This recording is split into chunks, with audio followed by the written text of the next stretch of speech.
ओम सर्व मंगल मांगल्ये शिवे सर्वाक साधिके शरण्ये त्र्यंबके गौरी नारायणी नमस्तुते। हर हर महादेव। बधा पारिवारिक मित्रों तमारा बधानुं अमारी आशीर्वाद ज्योतिष चेनल में हार्दिक स्वागत है। हमेशा माटे धार्मिक और आध्यात्मिक माहिती आपनी पासे रजू करता होय, जेमां दरेक देवी देवताओं पूजा पाठनुं अने जप तपनुं महत्व होय, दरेक वार तहेवारनुं महत्व होय, एनी हारोहार मित्रों अमारी चेनल द्वारा हमेशानुं पंचांग पण आपनी पासे रजू करवामां आवे के जेमां आजनी तिथि वार अने राशिनी माहिती आपने घरे बैठा मळी जाय। मित्रों, आ धार्मिकता विशेना विडियोमां आजे आपणे वात करवा एक एवा माताजी विषे जई रह्या छीए के जे माताजीनुं फक्त नाम स्मरण करवाथी पण दरेक भक्तोने एक आनंदनी अनुभूति थाय। ते माताजीना आशीर्वाद मळवाथी आपणा जीवनना दरेक कार्य सिद्ध थई जाय। एटले के आपणा बधानुं तमारा अने अमारा बधाना आस्थानुं प्रतीक एवामां खोडियार माताजीना इतिहास विशेनी मित्रों आजे वात करवी छे। खोडियार माताजीना महत्व विशेनी वात करवी छे तो आ विडियो पूरेपूरो मित्रों सांभळजो के जेनाथी माताजीना प्रागट्य विशेनी माहिती आपणने पण पूरेपूरी साची अने सरस रीते आपणने मळे।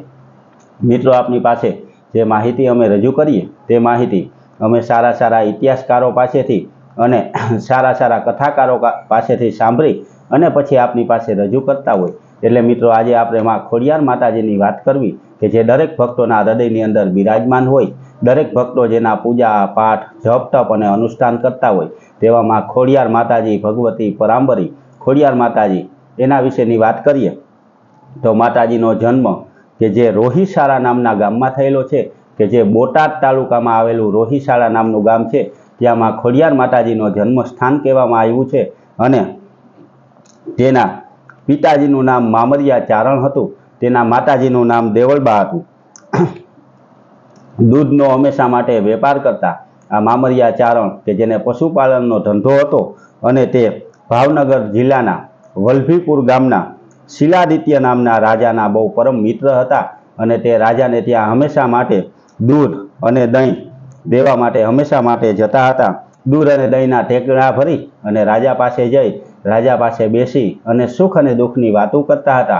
बनेनी मित्रता पण मित्रों एवी हती के जाणे बनेने एकबीजा वगर जो ना जोवे तो बनेनो दिवस पण उगतो न हतो, तेवी मित्रता हती अने हमेशा माटे बने मित्रों भेरा थई सुख दुख अने आनंदनी वातो करता हता अने बने आनंद मेळवता हता।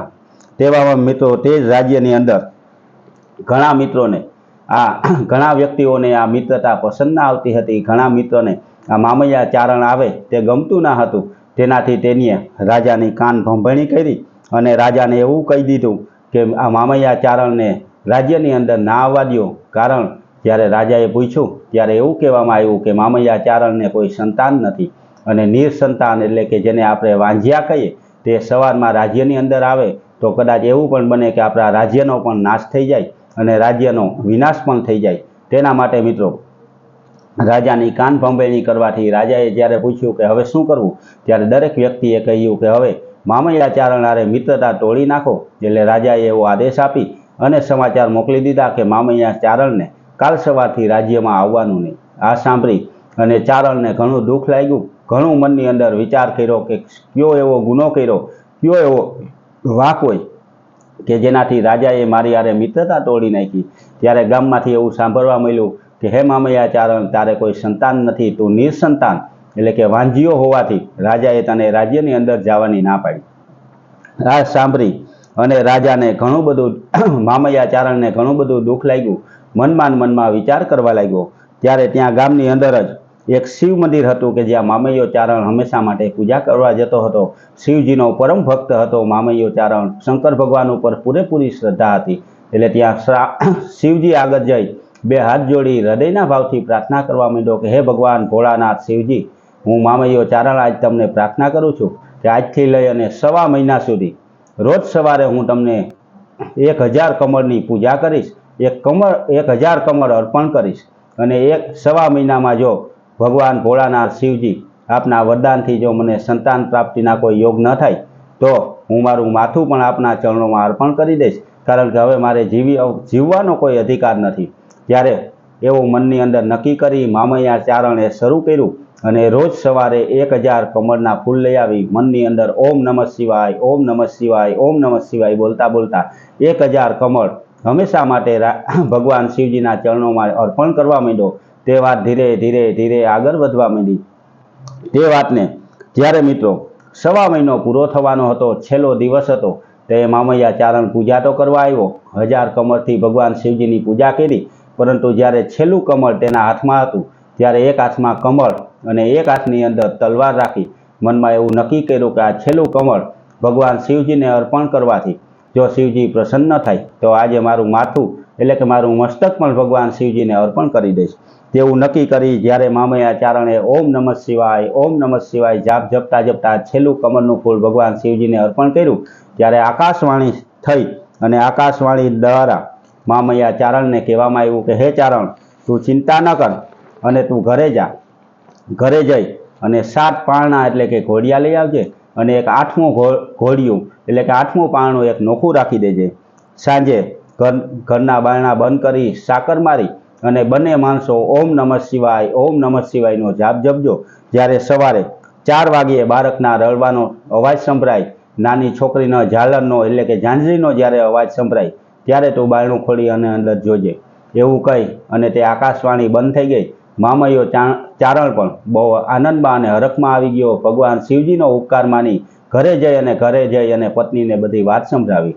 ગામમાંથી 7 પારણા લઈ આવી એક બાજુ રાખ્યા અને 8મું પારણું એટલે કે 8મું ઘોડિયું અલગ રાખી દીધું. બંને માણસો કબાટ બંધ કરી અને બારોબાર બેસી અને ઓમ નમઃ શિવાય, ઓમ નમઃ શિવાયના જાપ જપવા માંડ્યા. એમ થાતા થાતા પૂરી રાત વીતવા લાગી અને જ્યારે સવારના 4 વાગ્યા ત્યારે રૂમની અંદરથી નાના બાળકોના રડવાનો અવાજ આવ્યો, એની હારોહાર ઝાંઝરીનો પણ અવાજ આવવા માંડ્યો.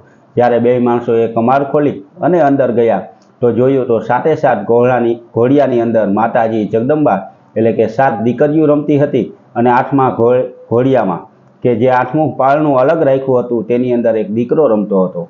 આ જોઈ અને મામૈયો ચારણ અને તેની પત્ની તે બંને બહુ ખુશ થઈ ગયા. ભગવાન ભોળાનાથ શિવજીનો 2 ઉપકાર માનવા માંડ્યા. તે 7 દીકરીઓના નામની વાત કરીએ મિત્રો તો 7 દીકરીઓના જે નામ આપવામાં આવ્યા તે મોટેથી જોઈએ તો આવળ, જોગળ, ટ્રોગળ, વોલબાઈ, મીનબાઈ, સાચાઈ અને જાનબાઈ આવા 7 નામ રાખવામાં આવ્યું અને દીકરાનું નામ મેરખિયો રાખવામાં આવ્યું. મિત્રો આ વાત ધીમે ધીમે આગળ વધવા માંડી અને સંતાનો દિવસે દિવસે રમતા રમતા મોટા થવા માંડ્યા. એક વખત મેરખિયો જ્યારે ગૌશાળાની અંદર ગયો ત્યારે ઝેરી સર્પે મેરખિયાને ડંખ માર્યો અને મેરખિયો બેભાન થઈ ગયો. ત્યારે બધા વ્યક્તિઓ ચિંતા કરવા લાગ્યા કે ઝેર શરીરની અંદર ચડવા લાગ્યું છે, હવે આનો કોઈ ઉપાય ખરો?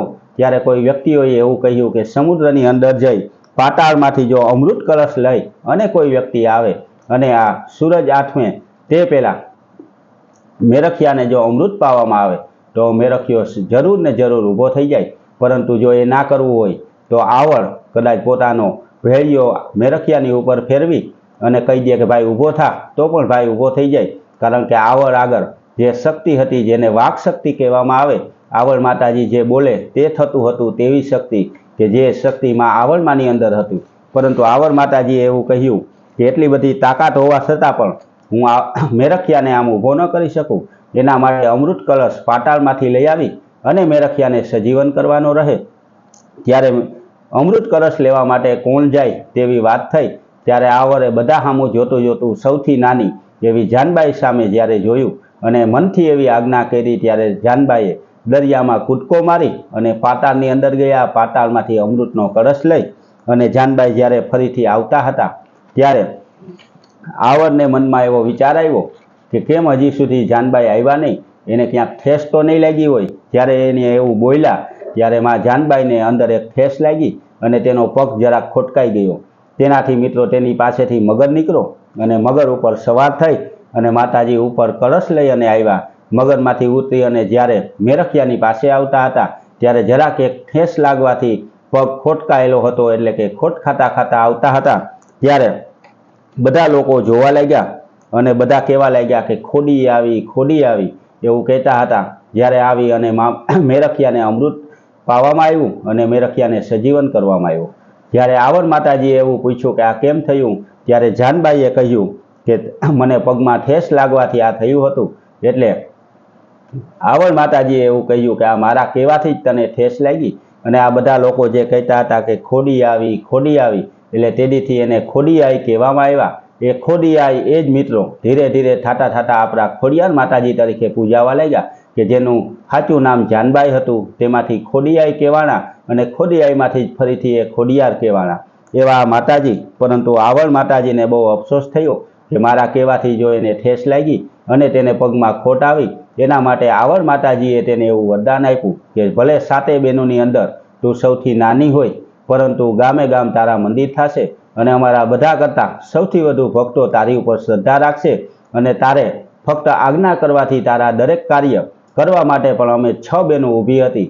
એટલે કે ખોડિયાર માતાજી કદાચ આપણને આશીર્વાદ આપે તો તેનું કાર્ય સિદ્ધ કરવા માટે આ 7 બહેનોના આશીર્વાદ આપણને પ્રાપ્ત થઈ જાય. આવળ માતાજીના આશીર્વાદથી જ માં ખોડિયાર માતાજી સૌથી નાના હોવા છતાં પણ સૌથી વધુ પ્રસિદ્ધ બન્યા. બધા લોકોના હૃદયની અંદર બિરાજમાન થયા અને ગામે ગામમાં ખોડિયાર માતાજીના મંદિર બન્યા.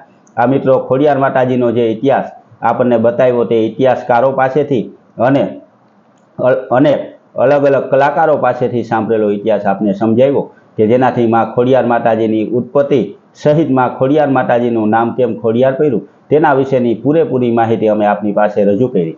મિત્રો આ જ રીતે દરેક દેવી દેવતાઓનું મહત્વ અને તેનું જે કંઈ માહિતી હોય તે આપની પાસે સારી અને સચોટ રીતે આપની પાસે અમે રજૂ કરતા હોય કે જે આપને સમજાઈ જાય. તેના માટે અમારી ચેનલને સબસ્ક્રાઈબ કરી અને જોડાઈ જાજો. તમારા સબસ્ક્રાઈબ કરવાથી અમારા પણ આનંદમાં વધારો થાય અને આપણને ઘરે બેઠા હંમેશા માટે આવી ધાર્મિક અને આધ્યાત્મિક માહિતી મળતી રહે. તો મિત્રો અમારી ચેનલને લાઈક કરી સબસ્ક્રાઈબ કરી અને શેર કરજો. બધા પારિવારિક મિત્રોને હર હર મહાદેવ.